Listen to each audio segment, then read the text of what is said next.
Қыздар, сәлеметсіздер ме? Сіздермен бірге мен Гүлім. Арнаға қош келдіңіз. Бүгінгі кезекті шеберлік сабағымда осындай әдемі мойын орағышты бірге тоқып үйренетін боламыз. Мінекей шашақтарымен. Шашақтарын тоқығыңыз келмесе, осы қалпында да қалдыруға болады. Мінекей экранда көріп тұрған жіптен 3 орам жіп кетті. Бұл жерде күріш өрнегімен тоқыған кезде екі жағынан да бірдей өрнек болып түседі, қыздар. Сондықтан осы өрнектің тоқылуын үйрету мақсатында және де осындай мойындарыңызға тағып жүретін мойын орағышты осы өрнекпен тоқып үйреткім келді. Бұл шеберлік сабақты менен көптен бері оқушы қыздар сұрап жүрген болатын. Кейінгі соңғы кезде бірнеше оқушы қыз жазғаннан кейін қолыма алып, осындай шеберлік сабақты түсіргім келді, қыздар. 3-ші нөмірлі 2 сым бізді қолдандым. Бұл жерде тоқу барысында толықтай түсінікті қылып көрсетуге, түсіндіруге тырысамын, қыздар.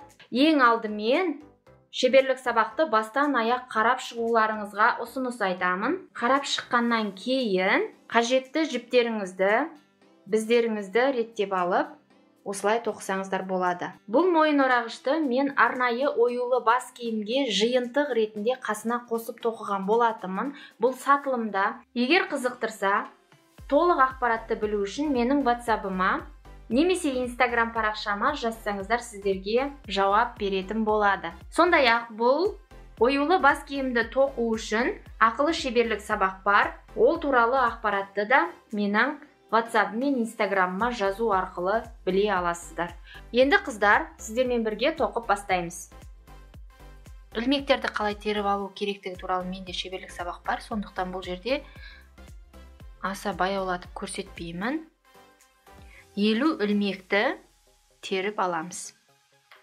2, 3, 4, 5, 6, 48, 49, 50.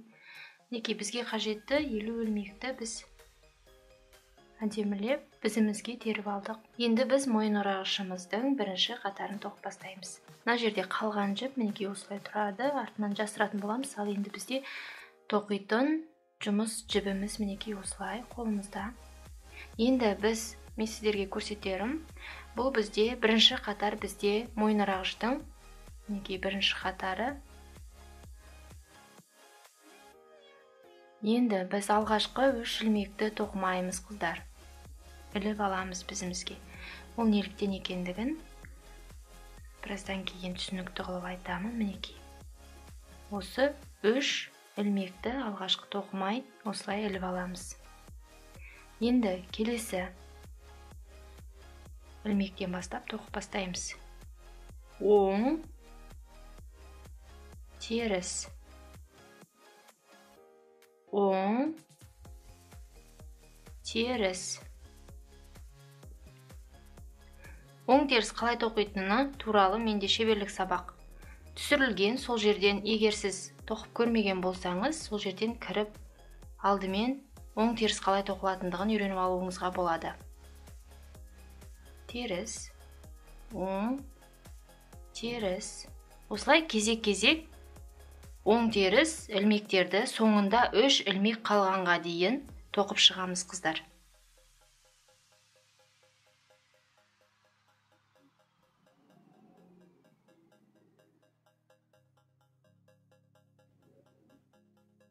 Мінекей қыздар, соңында 3 ілмек қалды. Тоқитын жібімізді өзімізге қарай шығарамыз. 2 ілмекті тоқымай бізімізге іліп аламыз да, ең соңғы ілмекті теріс тоқимыз. Мінекей бізде бір қатары тоқылып шықты.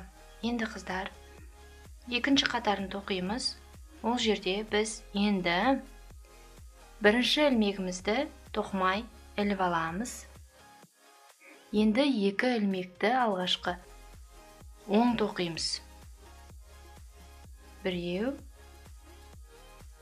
2.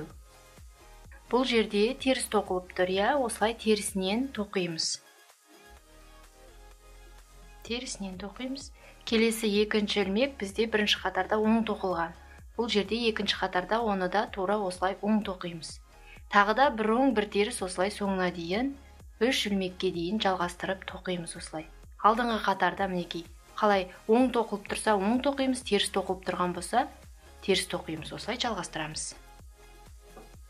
Оң, теріс, теріс мінекей. Бізде соңынан 3 ілмек қалды. Бұл алғашқы 2 ілмекті оң тоқимыз да, соңғы ілмекті теріс тоқимыз қыздар. Біреу, екеу оң тоқылды, соңғы бізде теріс тоқылады. Енді қыздар, біз 2 қатар тоқыдық. Неге? 2 қатарда осылай өрнек түсті, бір оң бір теріс, екі жақ шетіндегі 3 ілмек. Астар жағында тоқылмай ілініп алынады да, ал өң жағынан тоқылатын болады. Алғашқы ілмектері басында тоқылмай ілініп алынады, соңында теріс болады. Ал одан кейінгі 2 ілмек өң жағынан оң тоқып отырасыздар қыздар. Өйткені неліктен? Мойын орағыштың 2 жақ жаны әдемі жиектеліп, дөңгеленіп, әдемі болып жинақталып тұру үшін осындай әдісті мен қолданамын қыздар. Жалғастырамыз. Әрбір 2 қатардан кейін бізде өзгертіп отырасыздар. Оң тоқылған жерді теріс қып, теріс тоқылған жерді оң ілмектерменен. Енді міне 3-ші қатарда қазір түсіндіремін. Астар жағында мінекей біз ілмектерді тоқымай осылай бізімізге өткізіп аламыз. Енді келесі қарасаңыздар, мінекей оң ілмек. Бұл жерде біз 3-ші қатарда бұл жерді керісінше ауыстырамыз теріс ілмекке. Келесі бізде мінекей 2 қатар бізде теріс тоқылған бұл жерде біз оң ілмек қып тоқимыз. Осылай мінекей соңғы 3 ілмекке дейін жалғастырып, бір оң бір теріс ілмектермен тоқимыз қыздар.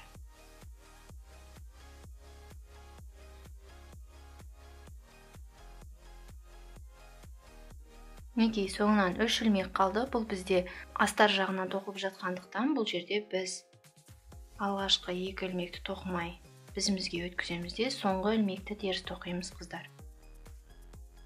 4-ші қатарда енді әрбір 2 қатар сайын ауысатын болғандықтан 4-ші қатарда өзгеріссіз ілмектер қалай тоқылып тұр, тура сол ретін сақтап сызба бойынша тоқып шығамыз. Алғашқы ілмегіміз тоқымай бізімізге өткіземіз, одан кейінгі 2 ілмекті өң жағынан оң тоқып аламыз. Өң жағынан тоққан кезде бұларды оңынан тоқимыз, ал теріс жағынан астар жағына тоққан кезде бұларды тоқымай бізімізге өткізіп іліп отырамыз қыздар. Келесі қарасаңыздар, мінекей мына жерде оң ілмек. Бұл бізде 4-ші қатар, сондықтан алдыңғы 3-ші қатарда қалай тоқылды, тура солай қалпын сақтап, оң ілмектерді оң, теріс ілмектерді теріс тоқимыз. Бізде күріш өрнегі осылай тоқылады. Әрбір 2 қатар сайын осылай өзгертіп, алмастырып отырып тоқисыздар.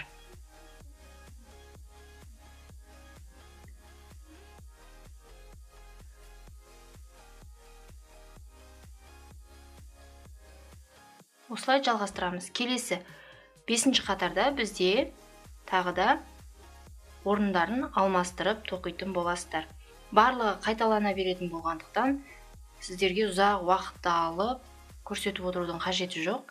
Осы көрсеткен әдісті сақтап отырып тоқсаңыздар, сіздерде де осылай әдемі болып күріш өрнегі шығады. Ұмытпаймыз, әрбір 2 қатар сайын ауыстырып алмастырып отырамыз. Оң ілмектерді теріске, теріс ілмектерді оң ілмектерге. Қараңыздар мінекей, соңғы 3 ілмек бізде бұл жерде тоқылады. 2 ілмек оң тоқылады, соңғы ілмек бізде теріс тоқылады. Барлығы түсінікті деген ойдамын. Осылай жалғастырамыз. Өзіңіз қалаған ұзындыққа дейін осы сызба бойынша ретін сақтап отырып жалғастырып тоқисыздар. Сонда сіздерге тағы да түсінікті қылып айтып өтейін. Бұл жерде қарасаңыздар, осындай иректер болады. Бұл өң жағы болады. Ал енді астар жағы мінекей осындай болады. Жақыннан көрсетейін, сіздер өздеріңізден салыстырып отырып қарап тоқитын боласыздар. Сонда сіздер шатаспауларыңыз керек. Сіздер астар жағында бастапқы 3 ілмекті мысалы тоқымай іліп аласыздар. Соңындағы 3 ілмектің екеуін тоқымай ілесіздер де соңғысын теріс тоқисыздар. Ал өң жағынан тоқыған кезде алғашқы 1 ілмекті тоқымай іліп аласыздар. Одан кейінгі 2 ілмекті оң тоқисыздар.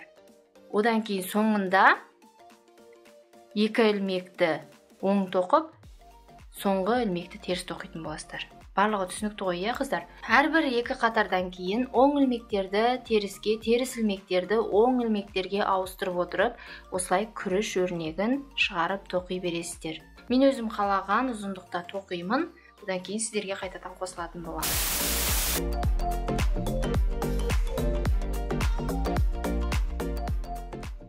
Күріш өрнегімен екі жақ шетіне мінекей осындай өте әдемі болып, жиектеме түседі. Бұл бастапқыда көрсеткенімдей 3 ілмекті осылай тоқығанның әсерінен осындай әдемі мойын орағышымыздың екі жақ жағына осылай қайырылып дөңгеленіп тұрады. Мінекей. Енді қыздар, мен сіздерге тоқып болғаннан кейін, қалаған ұзындығымызды тоқып болғаннан кейін қалай бекіттім, мінекей, соны көрсеткім келіп тұр. Алғашқы ілмекті тоқымай іліп аламыз. Келесі ілмегімізді оң тоқимыз да, бірінші ілмегімізді үстінен тартып өткіземіз. Келесі тағы да осы әдіс бойынша оң тоқимыз. Одан кейін алдыңғы ілмекті тағы да үстінен тартып өткіземіз. Келесі бізде теріс ілмек екен, бұл жерде теріс тоқимыз. Теріс тоқимыз. Солай алдыңғы ілмегімізді үстінен тартып өткізіп отырамыз, қыздар. Тағы да келесі ілмек бізде оң екен, оны оң тоқимыз да, алдыңғы ілмекті тағы да үстінен өткіземіз. Осылай жалғастырып барлық ілмектерді осылай бекітіп шығамыз, қыздар. Мінекей. Өте әдемі болып осылай бекітіледі. Тағы да ары қарай жалғастырып көрсетіп жіберейін. Мінекей, келесі ілмек бізде оң тоқылған. Оң тоқимыз. Алдыңғы ілмегімізді үстінен өткіземіз. Тағы да келесі ілмек бізде теріс тоқылады. Алдыңғы ілмекті үстінен өткіземіз.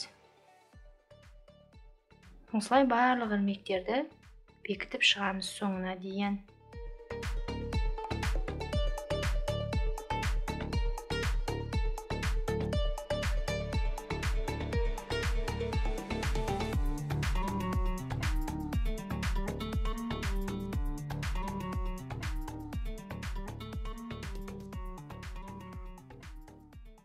Мінекей, қыздар, бізде әдемі болып осылай мойын орағышымыздың шетін тоқып болғаннан кейін бекіттік.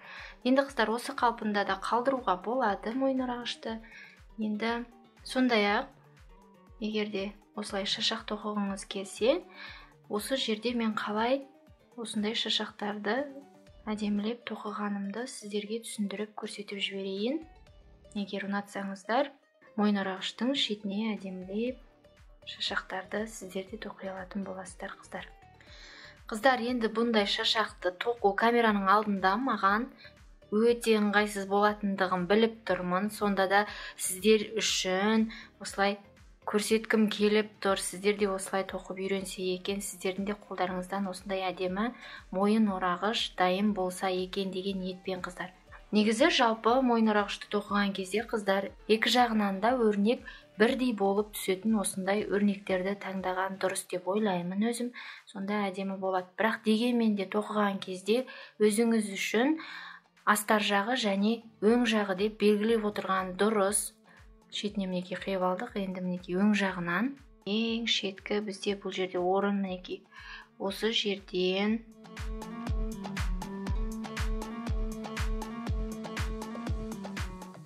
мінекей, қыздар, жіпті түйіп алдық. Енді біз осы жерден алғашқы тоқыған орнымыздан осылай өткізіп аламыз. Мінекей өткіздік, е. Енді, қыздар, сіздерге сызғыш немесе белгілі бір құрал қажет.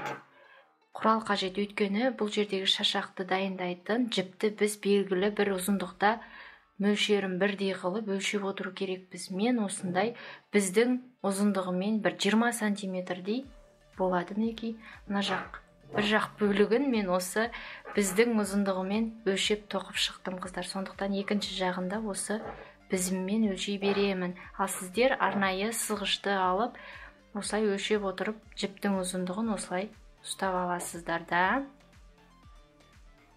Енді қыздар, бұны айтқанымдай маған өте ыңғайсыз болып тұр қыздар. Бұны осылай алып, тура сол өлшеп алған ұзындықта енді жіптің қай жаққа қарай шиыршықталған бағытын анықтап аласыздар. Одан кейін қолдарыңызбен бұрайсыздар қыздар осылай. Тура сол жерден өзіңізге қажетті ұзындықты ұстап аласыздар да, осылай бұрайсыздар, шиыршықтап.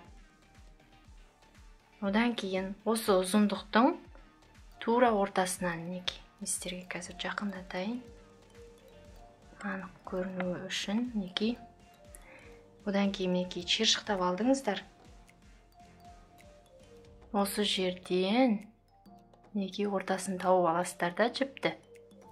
Екеуін біріктіріп жібересіздер. Көрсетейін ме сіздерге? Мінекей осындай әдемі бізде бірінші шашағымыз дайын болды қыздар мінекей. Өте әдемі орындалды. Енді бұл жерде қалай жасаймыз? Қараңыздар. Өте ұқыпты орындау керек қыздар. Бізде ілмек бізімізде ілмек тұр, алғашқы осыған өткіземіз. Мінекей өткіздік. Енді біз келесі мінекей мына жердегі өрім сияқты екінші орнымызға тағы да өткізіп аламыз осылай. Мінекей. Енді келесі екінші шашақты дайындау үшін тура осы жаңағы әдіс бойынша тағы да өзімізге қажетті жіптің ұзындығын өлшеп аламыз да, тағы да тура солай шиыршықтаймыз қыздар. Оны да әбден шиыршықтап алғаннан кейін тура жіптің ортасынан осылай жібереміз. Ол дайын болғаннан кейін алдыңғы жаңа көрсеткенімдей тура қайталаймыз. Қазір тағы да бір рет осы жерін көрсетіп жіберейін қыздар. Өте ыңғайсыз маған, бірақ сонда да сіздер үшін тырысып жатырмын қыздар. Мінекей маған қажетті ұзындық осы біздің бойымен бірдей. Енді тағы да шиыршықтаймын қыздар, айландырамын мінекей. Мына жерде осылай мықтап ілмек бізімді мінекей іліп қойдым. Енді айландырамыз. Бұл шашақты тоқудың бір ғана әдісі қыздар. Бірнеше түрі бар. Мен осындай әдісін осы жолы қолдандым. Соны сіздермен бөлісіп жатырмын. Мінекей қараңыздар енді. Жіптің тура ортасы мінекей. Енді жіберемін осы жерде байқап әдемілеп отырып. Шиыршықталуы үшін. Мінекей. Екінші бізде әдемі болып шиыршықталды мінекей. Өте әдемі болды. Енді осы жерін анықтап тағы да бір көрсетіп жіберейін. Ілмек бізімізде тұрған ілмектен осы жібімізді өте ұқыпты орындау керек қыздар. Бұл жерде тартылып қалмау керек. Оның барлығы. Енді келесі тағы да. Келесі орнымызға неге өрім сияқты шет жағында бекіткен жерден үшінші орнымызға осылай тоқып өткіземіз. Тура осылай қайталап барлық шеткі мінекей өрім сияқты ілмектерге осылай жалғастырып тоқып шығамыз қыздар, шашақтарды. Қайталана беретін болғандықтан оны енді жалғастырып қайта-қайта уақыт алып көрсете берудің қажеті жоқ. Мінекей қыздар, өте әдемі шашақтарымыз осылай дайын болды. Мойын орағышымыз дайын. Бір жағынан мойындарыңызға салқын тимейді, бір жағынан сәнді аксессуар ретінде өз қолдарыңызбен тоқып алып осылай қолдансаңыздар болады қыздар. Бұны да табыс көзіне айландыруға болады, немесе өздеріңіздің қыз балаларыңызға болсын, туыс-туысқандарыңызға осындай өте әдемі мойын орағышты сіздер де осылай қайталап тоқи алатын боласыздар қыздар. Бүгінгі сіздермен бөлісетін шеберлік сабағым осындай болды. Сіздерге айтар алғысым шексіз.